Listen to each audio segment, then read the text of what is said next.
3, 2, 1. I'll call the meeting to order and request an approval of the minutes of our previous meeting. Motion made by Supervisor Wood, second by Bud. Any discussion, amendments, changes? All in favor? Aye. That passes. All right, I guess we're going to go in the order we're listed on the board. So it's all about you, Mike.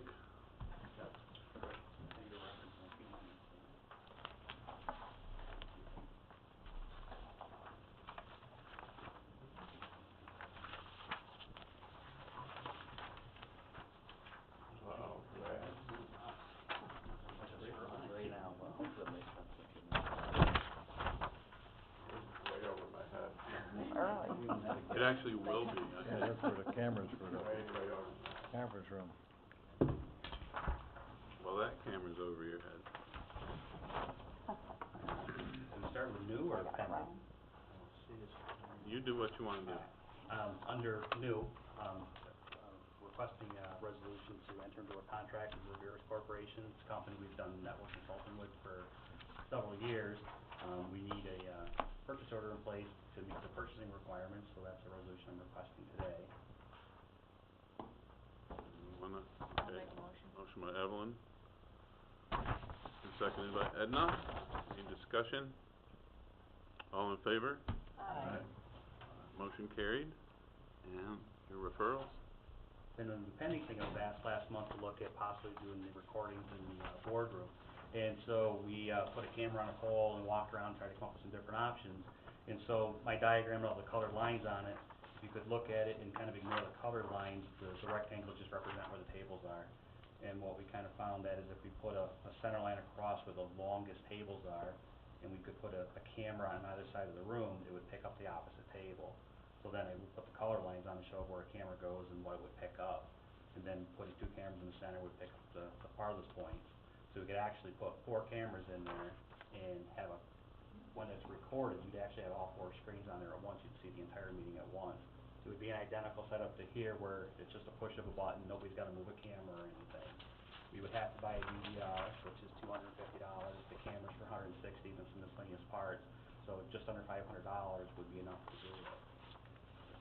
With that.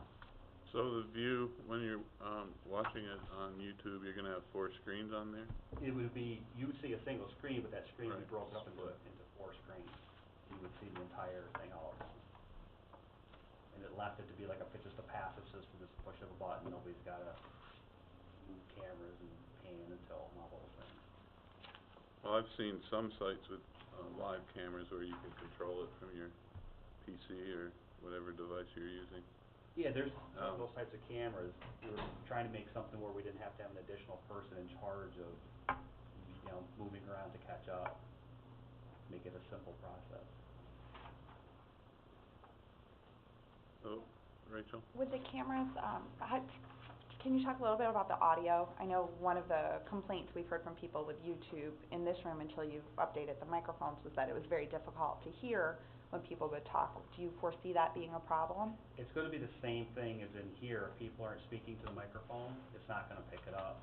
Or if you have a soft voice, when Paul talks, it doesn't. I have to turn mine down when he talks. But then when other people talk, depending on who it is, the level goes up and down. We have the same audio system in there as in here, so we'll get good audio as long as the microphones are there. But if somebody stands up to talk and they're not near a microphone, it's going to be the same thing. So those microphones in front of us, so long as we talk into those, but in terms of the public when they speak, is there a microphone on that podium? Yes. Is there? Yeah. Okay. Yep. So that shouldn't be. And someone watching from home, does it have the ability, like say I want to click on whatever of those 4 screens to look at someone a little bit better? Does that, No, do they have that capability, or it's just broken into 4? It's going to be 4. I mean, you have the Okay. regular YouTube size, or you expand it to your full screen, but it's always the 4, not breaking them up. Got you.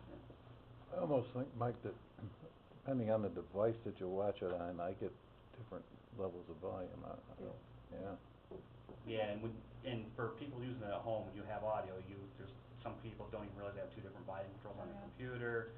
and depending on, you know, if they have powered speakers, non-powered speakers. So we're pumping audio in good, assuming the microphones are grabbing it, but then at home, there, you know, people have different issues that are there with their stuff. Okay. That way you provide makeup and so forth. Again, you must think a lot of people watching. I was gonna say, do you have any idea of how many people are really, like, tuning into, like, these committee meetings, for example? I'm curious, you It know? does keep, counts, but I don't have them right now. I can get those and send them out so we are aware of what they are. Just curious. It should Maybe. show you on the YouTube It does. page. I don't ever go on YouTube, I guess that's why I'm asking. Well, I think Jim does. Listen, I don't have time for that, my goodness. And you only want the brown and yellow M&Ms in your, in the green room, right? Do you want any action from this committee today? Do you want us to give support to this, or what are you looking for? I guess it's up to the committee what they wanna do, if they want us to go forward installing it, or, I make a motion, we go forward with it and refer it to finance for a source of funding. I'm assuming it would be contingency, but I defer to finance. But I'd make a motion that we move forward with it. I'll second it. Well, Rachel beat you to it, Jim. That's okay. Any further discussion? All in favor? Aye. Motion carried. Anything else? and then just the last minute thing, I was asked yesterday that, there was some interest on the backside of this, some interest in, having a document reader.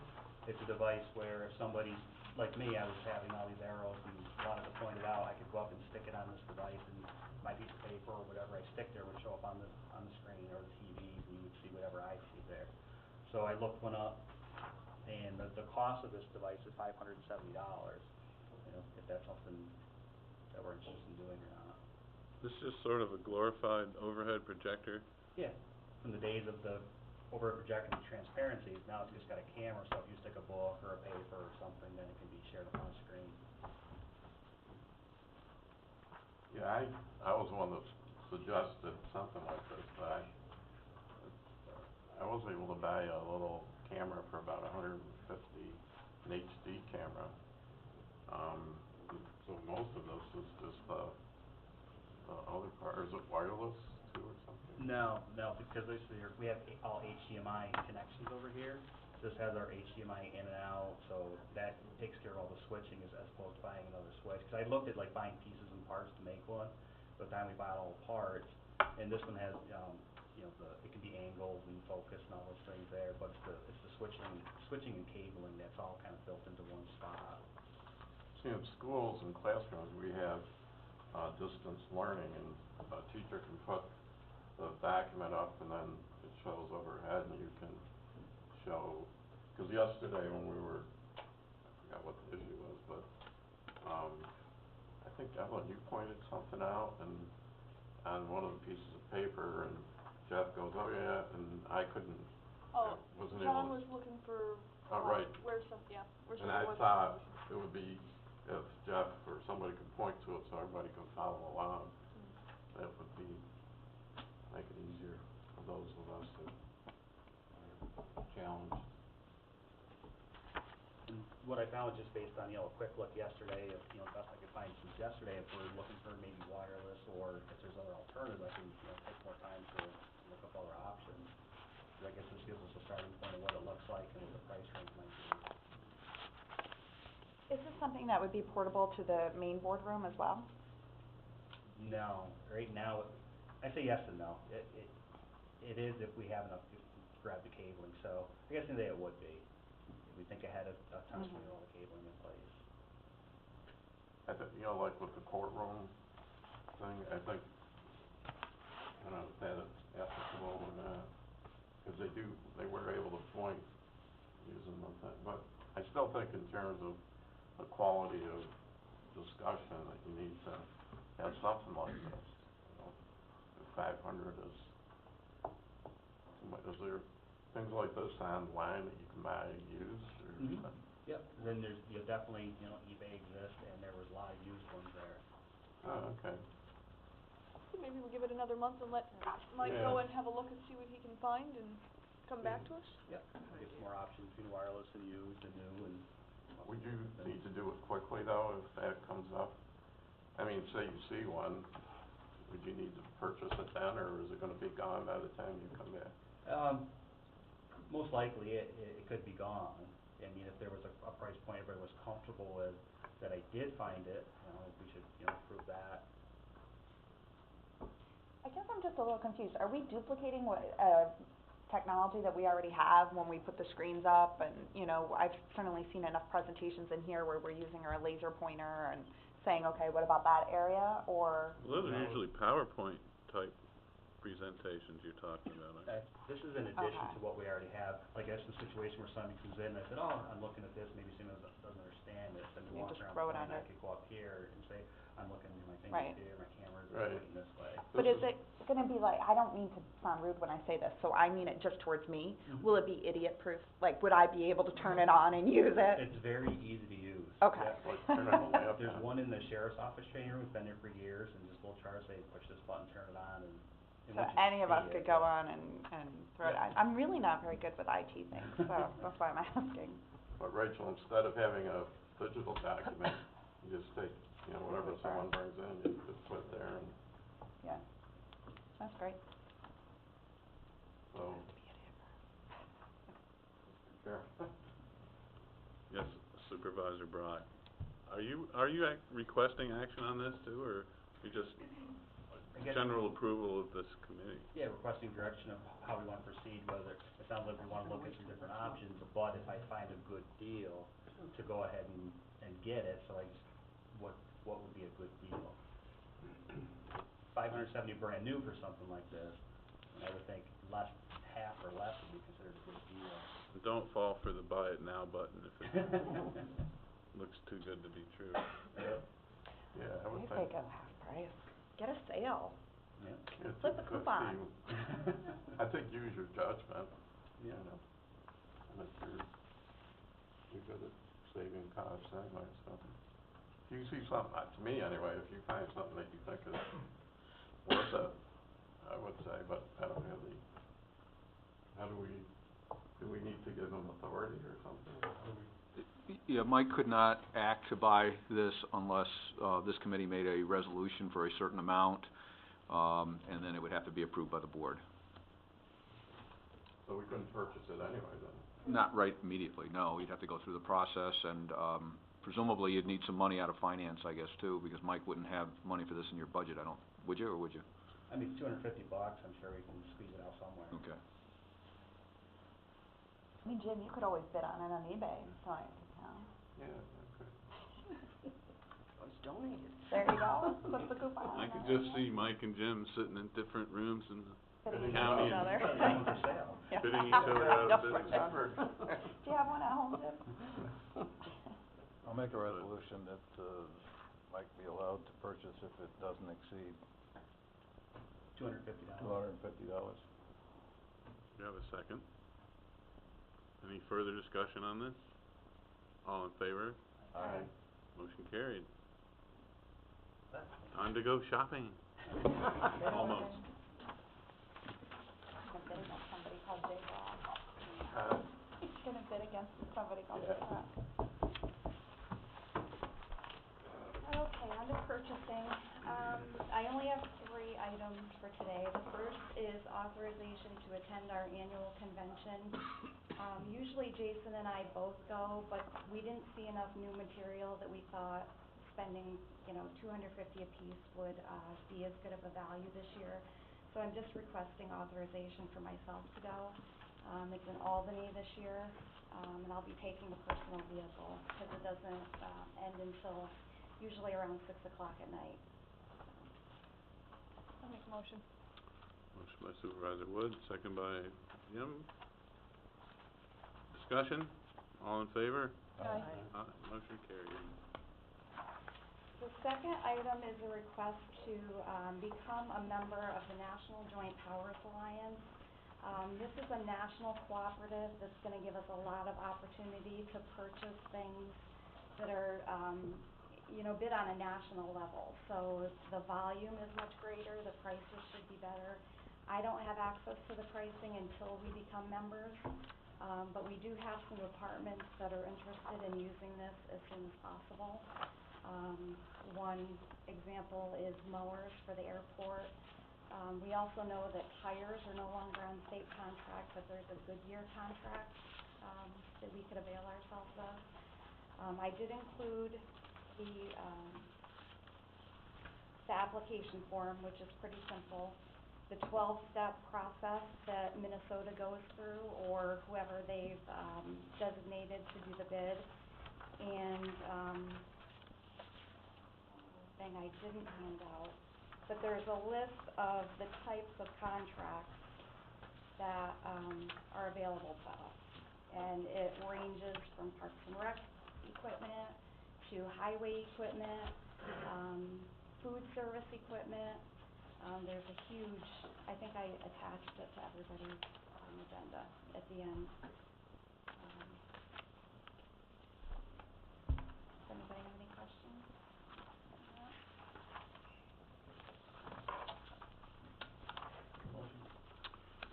Motion made by Peter, by Jim. Any discussion from the committee? Did I miss it? Is there a cost? There is no Okay. cost. Thank you. Anything else? All in favor? Aye. Motion carried. And the final item is just adopting the 2015 purchasing policy, which we're required to do by law every year. I sent it out, all the changes were in red. Hopefully they were pretty straightforward.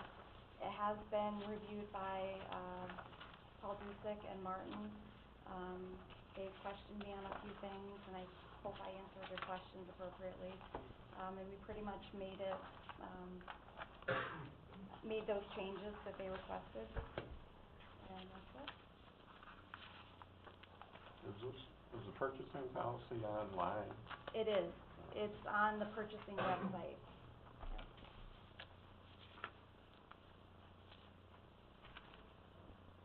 Motion made by Supervisor Brock.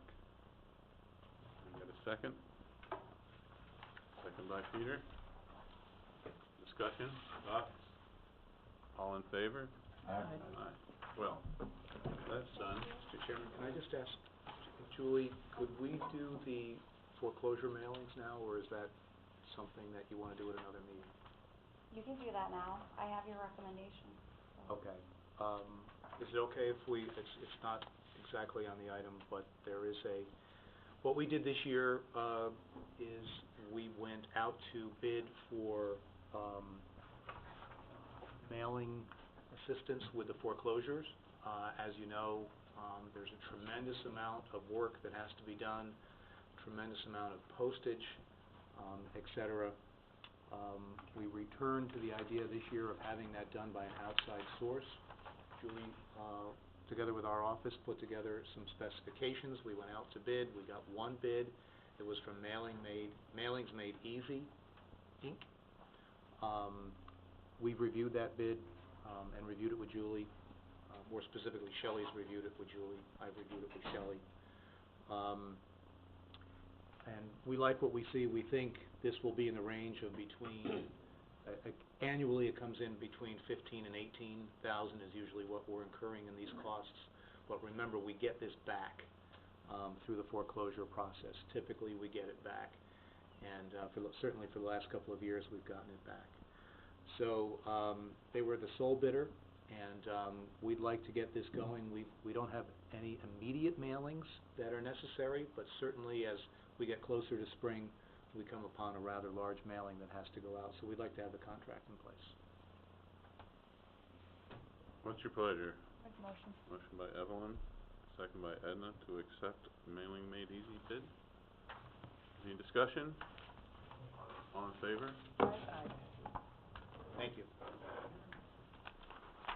children, I wanted to tell you, I know, a company had reached somehow, yeah, I'm like, I have no idea, and I forget who sent me to you and that whole process, but it was probably the quickest thing that I'd seen done at the county, so I appreciate that. Well, we try to get any information we can out to the department to have, different vendors to pull from, and we do the same when we get new vendors for them, because they have a lot of publications Some of the stuff I do. actually pulled up themselves. Yeah. No, I was happened to be at a Rotary Club. Says, how, where did DCC go with their publishing or their time? I'm like, I have no idea. So, I just wanted to tell you thank you. That was awesome.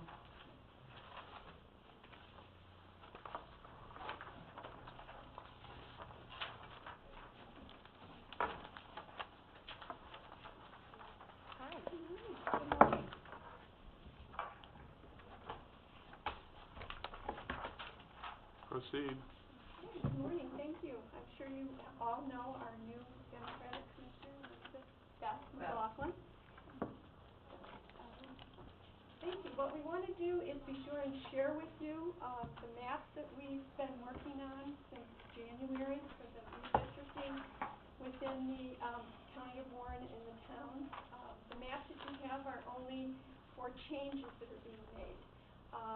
By law, we had to make these maps official by February 15th, which we did, and we put in our minutes that they could be tweaked if necessary. So we're working right now with our GIS department, who is absolutely wonderful. I have to tell you, they are just the best staff to be working with. This is a huge project. We're rolling over probably 25 to 30,000 people. We couldn't do it without them because we have parameters that we have to work within. They've been great helping us establish this.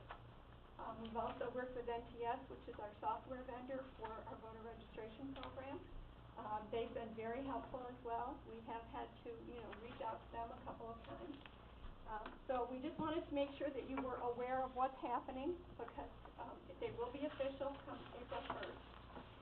Right now we're in the process of rolling over our voters so that we can have our numbers ready to upload to the State Board of Elections for March 31st, which is our deadline.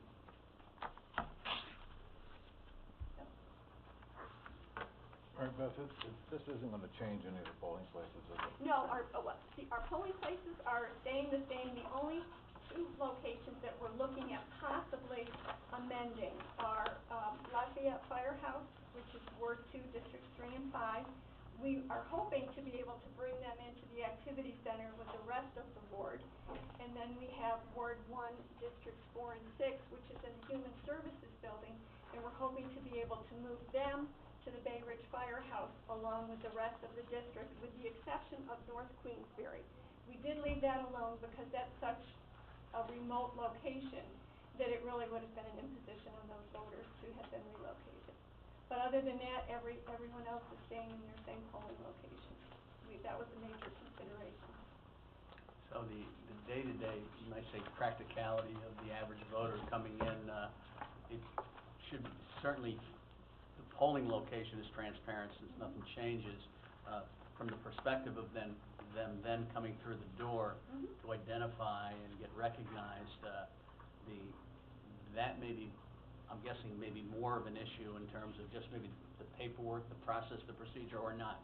Well, It should be easier for the voter. Okay. Exactly, because we've consolidated neighborhoods now. What they used to do is when you reached a certain number, you had to create a new district. So there was kind of a hodgepodge, so people didn't always know their district. So what we're going to be doing is we're going to be putting these maps up in a larger scale at the entrance of the polling location with the street lists underneath it, so that the voter would be able to immediately tell whereabouts in the town or whereabouts in the ward they live, and then be able to go to the color-coded to the color-coded desk, which is going to have their name in the poll book. So actually, we're thinking that this will actually make it an easier, more user-friendly experience for the voter. I think ultimately you're absolutely right. Well, that's our goal. So it's about the voter. So you're going from 70 to 40? 44. 44. Any idea what the cost savings are there? Well, just in inspectors alone and training and staffing is about $17,000. Until we go through a year, we can't give you exact ballots are going to be left.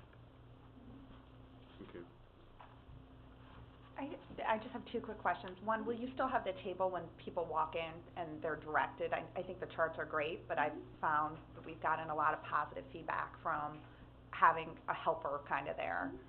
Especially in bigger wards, Kingsbury 3, 3, 4. and I understand a lot of this is being done, in large part to reduce costs. So my question is, you have, people that come and they work the polls all day long, right?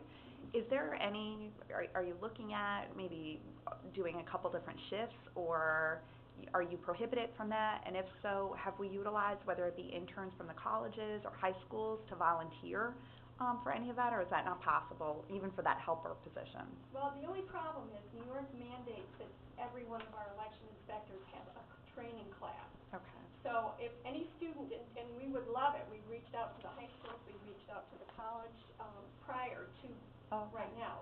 And honestly, we haven't gotten any kind of, positive actions from either students and or, Really? yeah, they. Not one?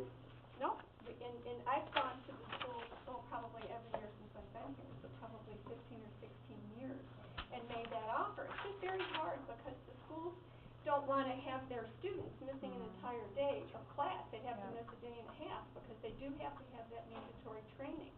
And our college students, a lot of our students aren't actually from here.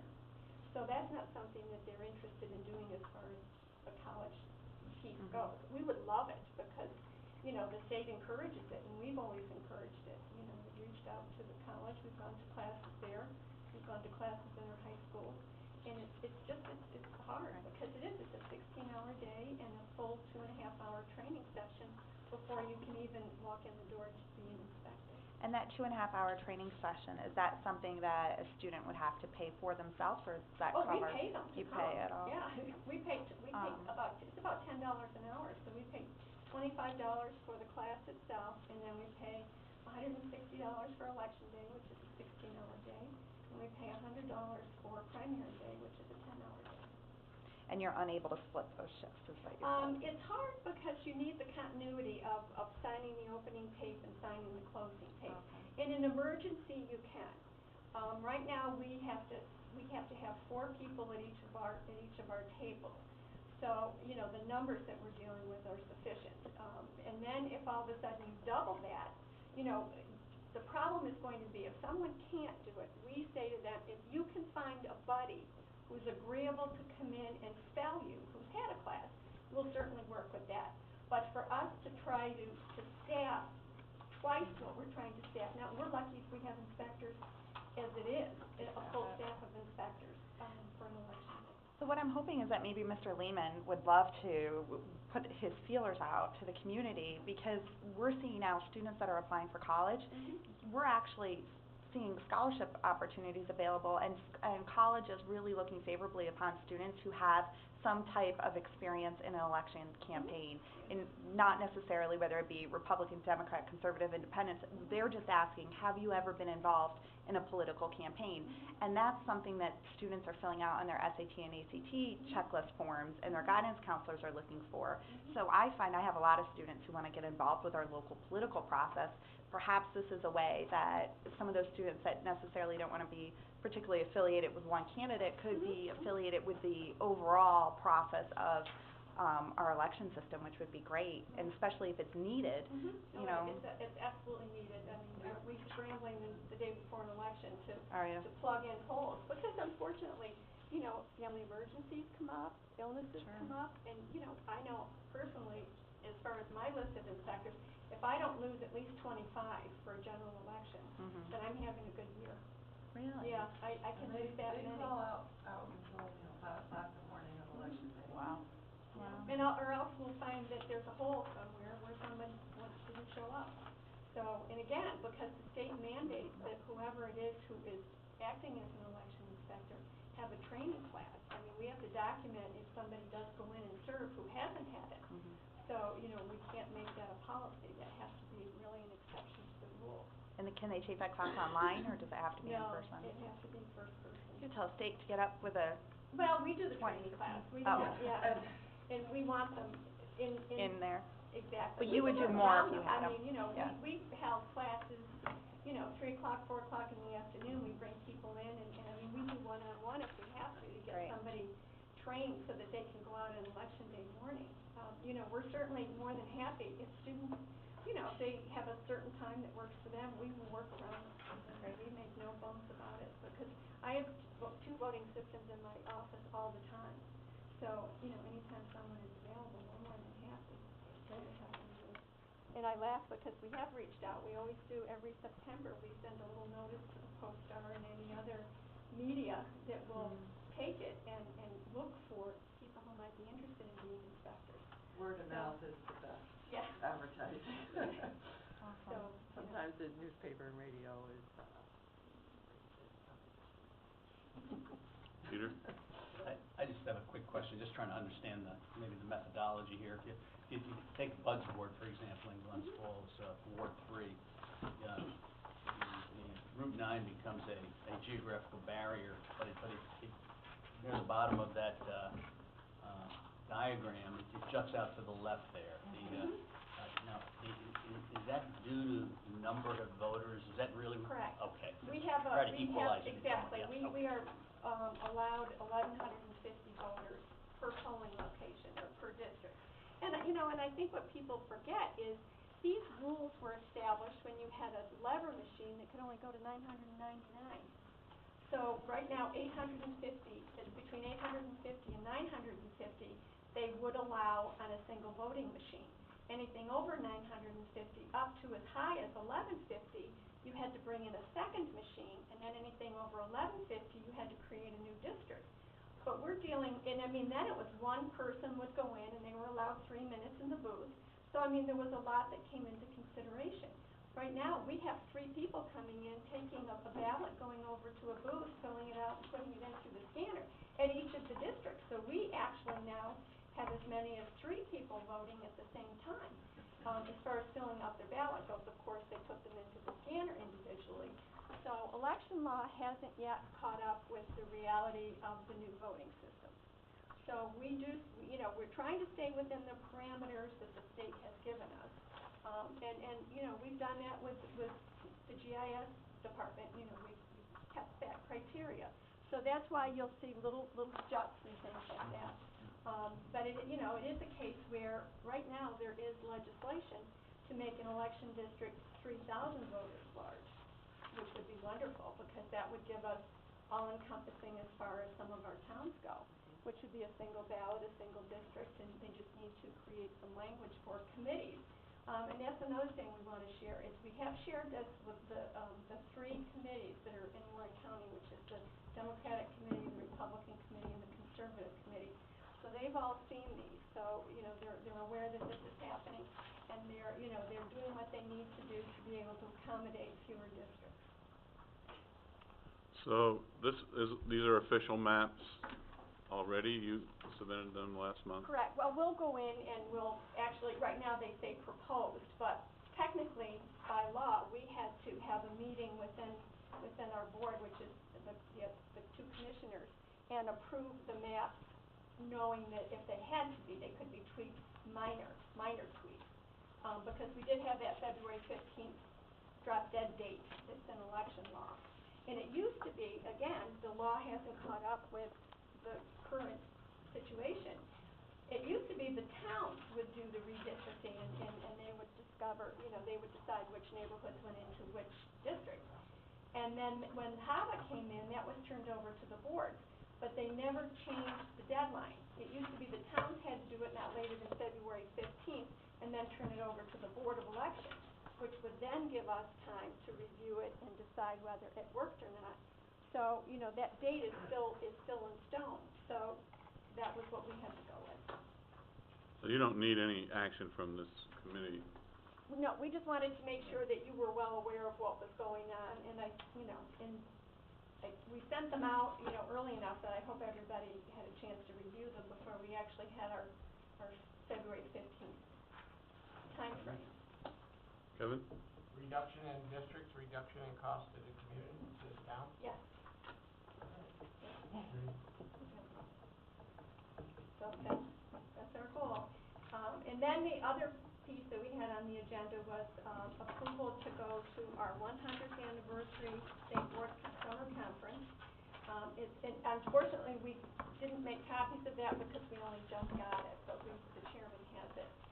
And we're staying within the GSA amount, and it's for Beth, myself, and Kim Ross, who is the deputy. And it's to Cooperstown this year. So we would ask permission to be able to go to that conference. We would use a county vehicle. The 27th. Motion by Evelyn, second by Peter. Discussion? All in favor? Motion carried. You all done? We're all set, yep. Did anybody have any other questions at all? Thank you. Mary Beth, I'm gonna email you, 'cause I have a question, but I can talk to Oh, you about okay. it later. Absolutely. And I'll announce it to the college's political Oh, science groups that'd be too, great. to That'd be Plattsburgh and wonderful. to, Because I've even, Amy, I'm trying to think of her last name. She's, I do like the idea of Warrensburg voters that would go to 20,000 votes. I teach criminal justice, but I'll send it to the dean of both schools. Save a lot of and, money. let them know the opportunities Oh, and absolutely. give them your contact information. Come all the way down.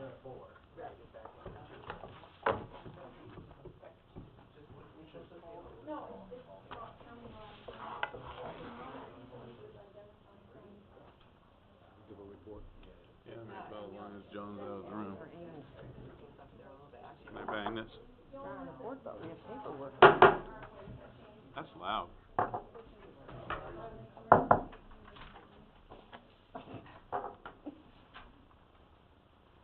Martin's gonna give a brief overview of our, legal newspaper situation at this point. Thank you, Chairman. Chairman Vaslow and I met with, a few weeks back, we met with Dan Alexander and with Tom Randall at my office. And I think based upon that meeting and based upon the information that they provided, which was extraordinary, quite a bit of information, I think we pretty much reached the conclusion that the news enterprise it qualifies and meets the exception for purposes of being an official newspaper, as we have designated for some time. So I think we can put, in my view, we can put that issue behind us, and we'll continue using the news enterprise as an official newspaper as long, together with the Post-Star, as we have been doing. We designate those two newspapers each and every year. And there were some questions, and they answered all of our questions, and again, provided all kinds of information to us. That leads sort of to the next issue, which this committee spent a considerable amount of time on at the last meeting, is, what to do about the law. And you referred it to your legislative committee for review and action. We talked about getting NISAC involved and perhaps listening to some help and support from some other counties. You'll recall the problem with the current law is that tricky language, paid circulation.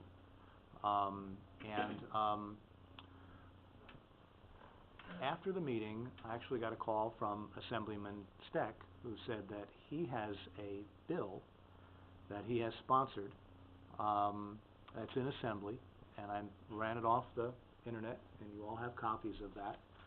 I believe I gave you a copy before. But the bill, which is out there, really no action has been taken on it, would do two things. It would amend the limited liability company law and would also amend the general construction law. Most particularly, or most importantly for this committee's purposes, that bill, if it made its way into law, would amend the general construction definition of newspaper to remove paid circulation, which would give communities quite a bit more flexibility in, using newspapers that are out there. For example, there would be no question in my mind that if that language is removed, the Chronicle would qualify as an official newspaper. No question in my mind. So that's out there, and you've referred the matter to the legislative committee for action and for review and action, if you will. The other change it makes is to the limited liability company law. As you know, Pam has to designate official newspapers as well. This would free up Pam to be able to designate a newspaper that has a general circulation that either publishes on a weekly or a daily basis. So it would give her much more flexibility in choosing the newspapers that she would be able to choose. Right now, because the Post-Star is the only newspaper that meets the definition in the limited liability company law. She uses the Post-Star, and she simply says to whoever else wants to publish in another newspaper, use your newspaper of choice, but you can't designate a second paper because there's no paper in Warren County that meets the definition.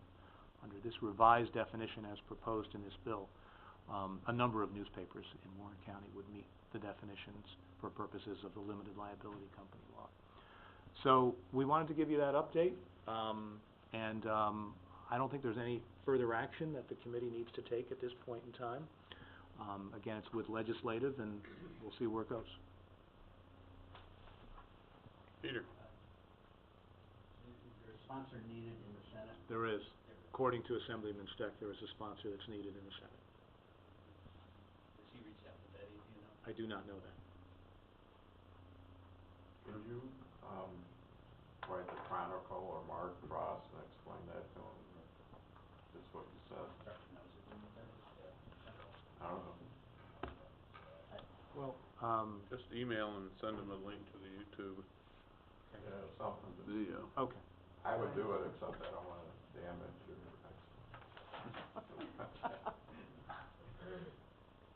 In terms of time frames, are these typical, 10 o'clock at night, last day in session, it's just attached to 20 other bills and, I didn't write down the number of years, but I got the impression from Assemblyman Steck that this was actually out there. I could be wrong about this, but I thought there was a bill that was actually out there before he was elected, and then he's taken this over since he's become elected to the Assembly and trying to further this. So that was the understanding that I had.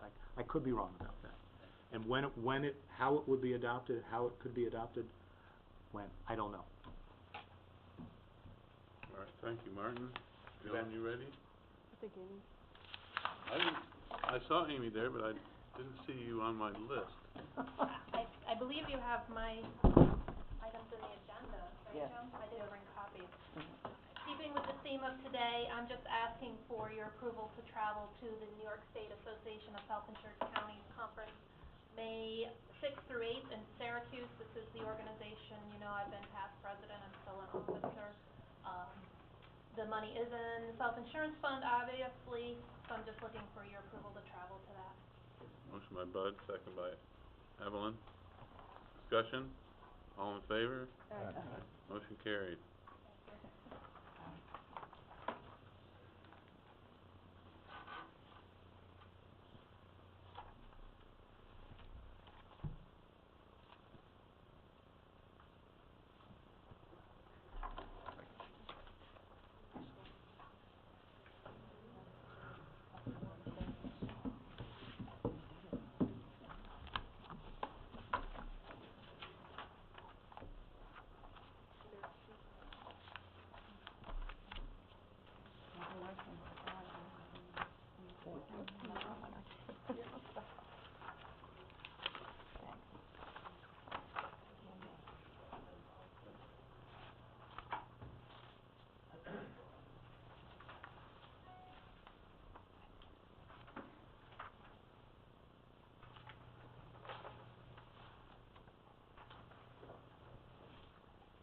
I think, as you all know, I'm going to be retiring in the next couple of months.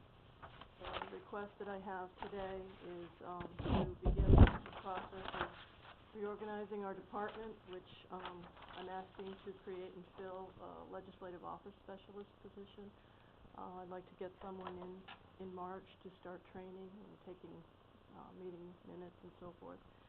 And our plan is I would come back in April with a plan to reorganize and restructure the department going forward. But this would get us started and allow us to get someone on board and start training. Motion by Evelyn, second by Bud. Any discussion? All in favor? Aye. You got it. Thank you. Anything else? Rachel? I'm on a 30-second time frame, he told me before the meeting, so. I'm generous, you can have Thank you. 45. Give me Yeah. 45. All right, I've learned to talk very, very quick and get right to the point. 14 months ago, I brought up the issue of Aflac, and I know that, Paul, you've been looking into it. We've gone back and forth with some emails. I'm not just saying it because I'm, like, limping around in a boot and I recognize what that duck would do to help anyone in the county.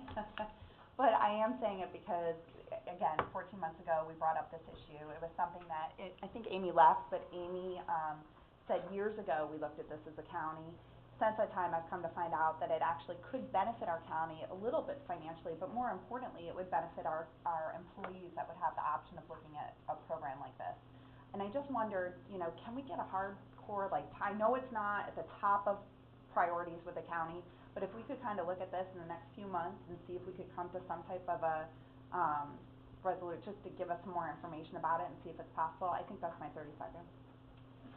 Mr. Chairman, I can answer that. Go right ahead. We did get the contact information you gave us, I think it was right around the holidays, December, January, and it's just been a matter of trying to coordinate it with Gretchen. As you said, there's a lot of things going on, but I see no reason why we can't get to this over the next couple of months. That'd be great, thank you. Anything else? And I just want to be clear, it has nothing to do with the boot on my foot or the last 6 weeks of me limping around here, but it does make me think about, You're gonna be wearing that the boot duck. long after you don't need it, aren't you? People opening doors and, I think you have a pre-existing condition you're out of luck anyway with Aflac, not but, anymore.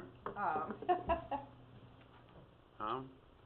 I just wanted to mention that, Dan Alexander made a pledge that, any legal ads that, Denpub receives on behalf of, the North Creek Enterprise would also be placed at no charge to the county in the, Adirondack Journal, so to, lighten the coverage. And I think he's already put that into, effect, but it's, a pledge to do that for There's no legal issues with that, are there? No, we discussed that. There's no, that's a business decision that they can make. The Adirondack Journal is not recognized as a official newspaper of the county, but if they want to afford that coverage to us, I don't think that there's any issue with that. We can accept it. That's fine. We're not paying for it. Right, and it's not a result of any action on It's the not a- county part. We didn't request it. This was something that they volunteered and offered. I would add, sort of, as an aside, that if Assemblyman Steck's bill makes it through and becomes law, the News Enterprise and the Adirondack Journal, in my view, would also meet the legal definition of newspaper at that point in time, as well as probably any other number of newspapers in Warren County. So when I mentioned that the Chronicle would meet the definition, I don't think there's any question that these other two newspapers, the Journal and the News Enterprise, would. And irrespective of any grandfathered status that the News Enterprise might have. Anything else? Well, you just wanna sit here, somebody wanna make a motion to adjourn? Motion by, no? Yeah, this is a more comfortable chair, I don't think it'll fall over, but I'm not gonna push it. Oh, Bob,